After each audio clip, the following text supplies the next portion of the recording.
Welcome to the Community Health Worker Instructor course. This course will prepare you for certification as an instructor in the state of Texas. Please remember to turn off autoplay in the upper right-hand corner of your screen so you won't feed into the next video. Let's begin. Conflict resolution. Did any of the childhood messages you see in front of you by chance shape your style of conflict resolution? Reflect on that question for a moment as you hear about the takeaway messages for this video on conflict resolution.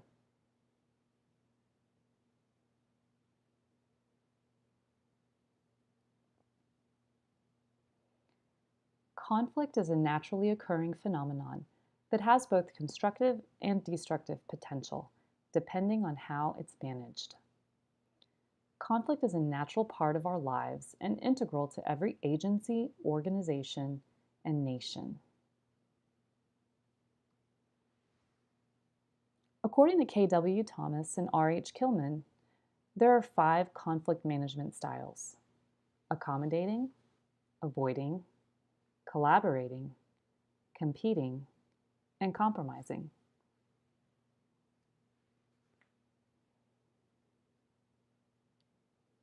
Accommodating is when you cooperate to a high degree, and it may even be at your own expense and actually work against your own goals, objectives, and desired outcomes. This approach is effective when the other party is the expert or has a better solution. It can also be effective for preserving future relations with the other party. Remember, as you go all out to cooperate with an accommodating conflict style. Avoiding is simply when you avoid the issue.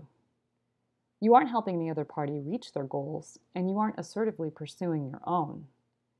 This works when the issue is trivial or when you have no chance of winning. It can also be effective when the issue would be very costly. It's also very effective when the atmosphere is emotionally charged and you need to create some space. Sometimes issues will resolve themselves, but hope is not a strategy, and in general, avoiding is not a good long-term strategy. Collaborating. This is how you break free of the win-lose paradigm and seek the win-win.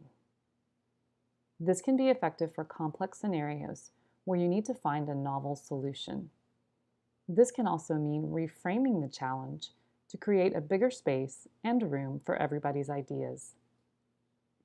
The downside is that it requires a high degree of trust and reaching a consensus that can require a lot of time and effort to get everybody on board and to synthesize all the ideas.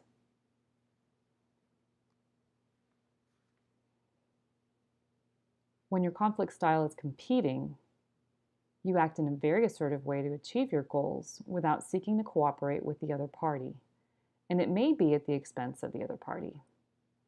This approach may be appropriate for emergencies when time is of the essence, or when you need quick, decisive action and people are aware of and support the approach.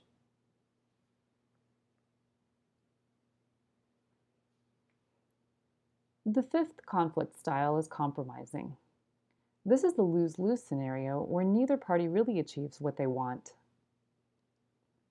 This requires a moderate level of assertiveness and cooperation. It may be appropriate for scenarios where you need a temporary solution or where both sides have equally important goals. The trap is to fall into compromising as an easy way out when collaborating would produce a better solution.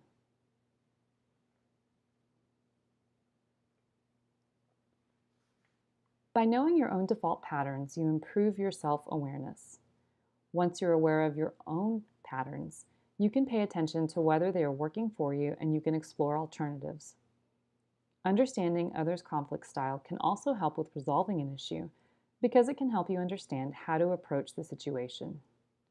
The graphic you see here can help you visualize where your conflict style lies in terms of being assertive and cooperative. By referring to the graphic when you're interacting with others, you have a useful tool in terms of understanding the conflict style of those around you even better. Conflict resolution. Conflict resolution is a way for two or more parties to find a peaceful solution to a disagreement among them. When a dispute arises, often the best course of action is negotiation to resolve the disagreement.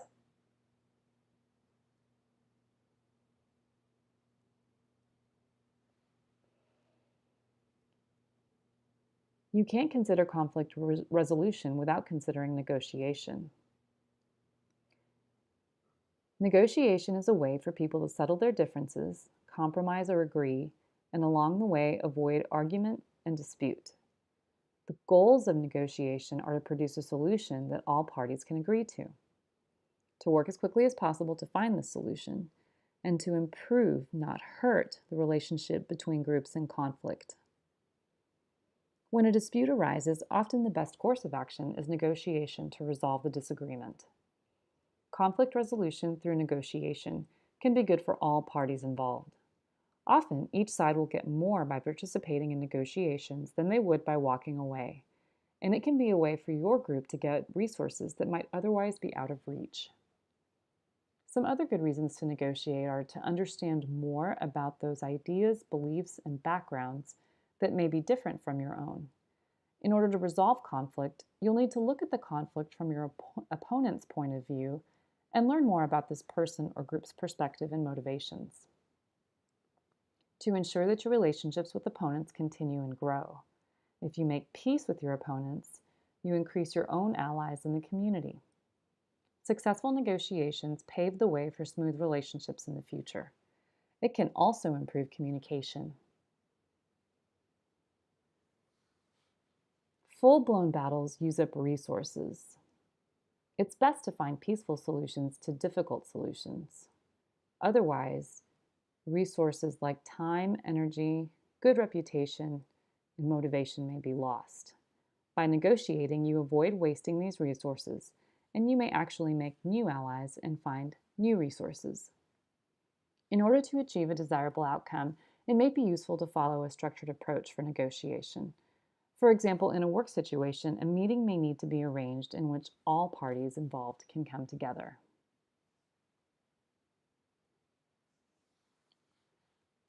The process of negotiation includes preparation, discussion, clarification of goals, negotiation towards a win-win outcome, agreement, and implementation of a course of action.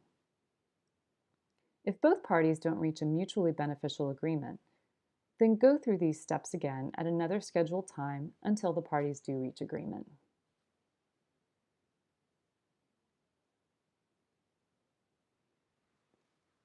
It is possible to successfully negotiate conflict resolution. There are 7 basic steps to negotiate the resolution of a conflict. Understand the conflict, communicate with the opposition, brainstorm possible resolutions, choose the best resolution, use a third-party mediator, explore alternatives, and cope with stressful situations and pressure tactics. Conflict resolution is appropriate for almost any disagreement. Our daily lives offer many opportunities for negotiation between parents and children, coworkers, friends, and as a result, you probably already have a wide range of effective strategies for resolving minor conflicts. Now, for more serious conflicts and conflicts between groups rather than individuals, you may need some additional skills. Let's take a look at some specific conflict resolution techniques and how you should resolve conflicts. Again, the 7 specific resolution techniques that you see here can help you. And remember that the best solution is the solution that's best for both sides. That's not always possible to find, but you should use all of your resources to solve your conflict as smoothly as you can.